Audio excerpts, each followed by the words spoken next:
Hey guys, so I feel called to share something with you, and it's regarding death. And you're probably like, I don't want to talk about death. It's too taboo. It's too dark. But yeah, well, this is the thing though. I want to show you something.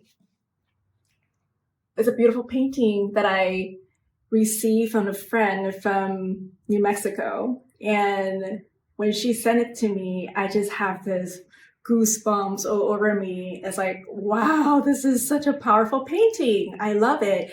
It's called the Calavera, the sugar skull heads in Mexico culture, where people celebrate the spirit of the dead. So what happened is when we're going through stages after stages of transformational work, mostly it happens inside first before you start letting yourself being noticed by others in the outer world. So what happened is you're going to keep on flipping from being a sugar skull, feeling like a part of you is dead and you need to let it go. And another part of you is not yet fully transformed, but still in that nimble state of, what do I do now? So this is an honorable process of healing. Yep, I'm using the word K-I-L-L, healing. And yes, to kill sounds really violent, but I think there's always that beautiful wisdom in every single word created in the human language. So when I see K-I-L-L, this actually kind of triggered me to see it in a different way. So K, let me just write it here for you. K, it sounds like can. Can I, L, love. The last L, life. Can I love life? Can I love life? And a lot of us, we've been through our own trials and errors, so many rounds, to a point you're like, oh my God, this human life is like such suffering. But yet we're still trying to learn, what does it mean by loving life more deeply and fully, right? And can I love life? So sometimes, according to my wise friend in New Mexico, she said, well, you need to honorably kill a part of whatever that doesn't belong in order to flourish, in order to thrive. So that just reminds me of something I want to share with you today. If we add an S in front of the kill, it becomes skill. So what are some of the skills or soft skills that we can allow ourselves to embody so we navigate this human life more in ease? Love life without eradicating it, without real killing, but loving it. So I'm going to dive in with you a little bit. I'm trying not to make this video too long. I have some bullet points right here I want to share with you. So number one, S, say what you mean and mean what you say.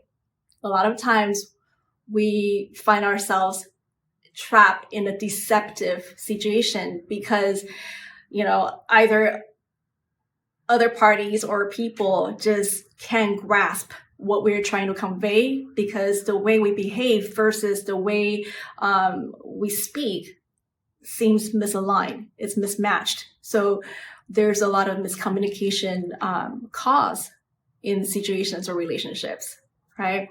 So allowing yourself to say what you mean and mean what you say. This is a practice that I've been doing for the recent years, and it really is a humbling one for me to walk on. So number two, stay grateful to everything. That's the second S.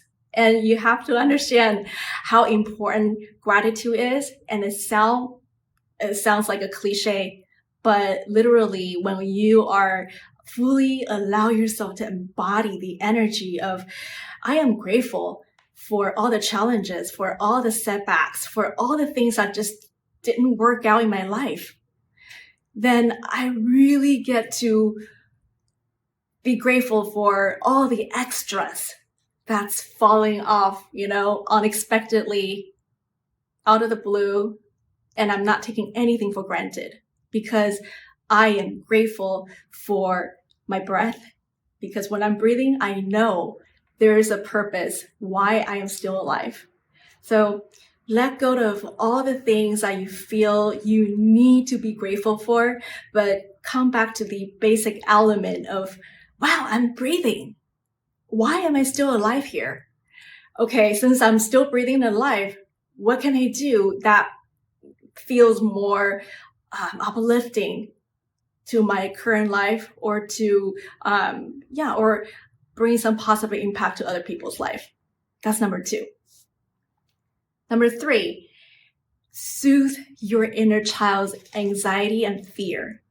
So this one is, again, it's a practice that I encourage all my beloved clients doing, which is whenever you feel this anxious, fearful states where you just can't seem to be able to handle all the challenges in life, then there is a need to come back within, to talk to that little one within you before you want to go out to the world to fix whatever that needs to be repaired. One, always come back and love that part of you that needs your tender attention, your loving care, because only you are able to relate to what's been happening in the inner round of your human experience. Yeah. So soothe your inner child's anxiety and fears will make you a great parent this life, regardless if you're married or not, regardless you have a real physical child or not. Okay. Number 4, S, stop letting others speak on to your life. So what do I mean by that?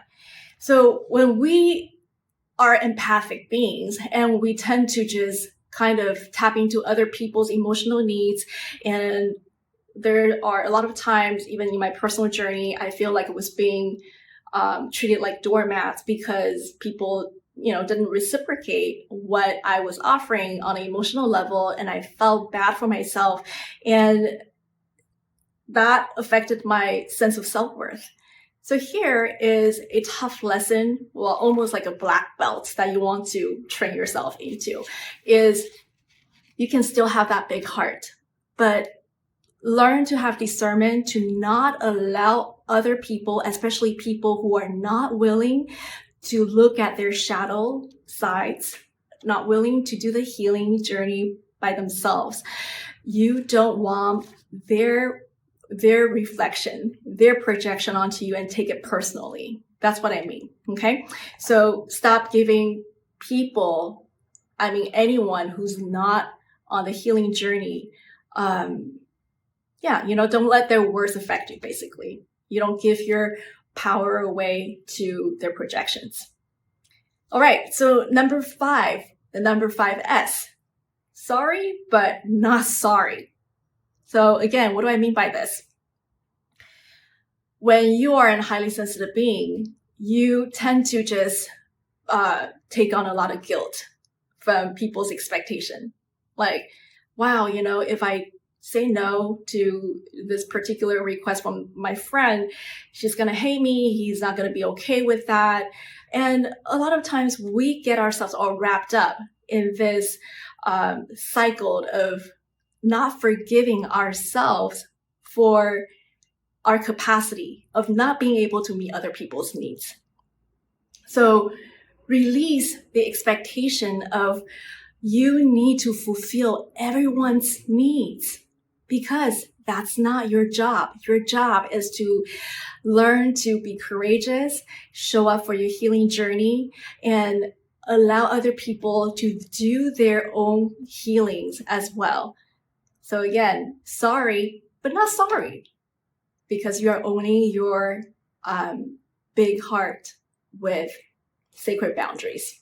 Sacred, that's another S.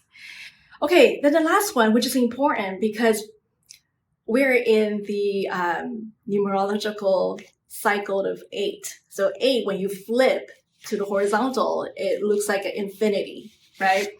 And we need to support others, but also allow other people to support us. So it's a give and receiving type of energy that allows other people to come into your life to bring certain lessons or reminders during your growth or, evolution. But at the same time, we need to open our heart to say, okay, I'm willing to receive, but I'm also willing to give. So it becomes a healthier cycle that you're building with the outer world. All right, so this is a long video, but I hope you grasp, what I'm trying to say here. Remember, we all have our free wills, and we do have all the growth opportunities around us every moment to build these skills. The skills of, can I love life more deeply? So I hope this serves you, and we'll talk soon. Bye, guys.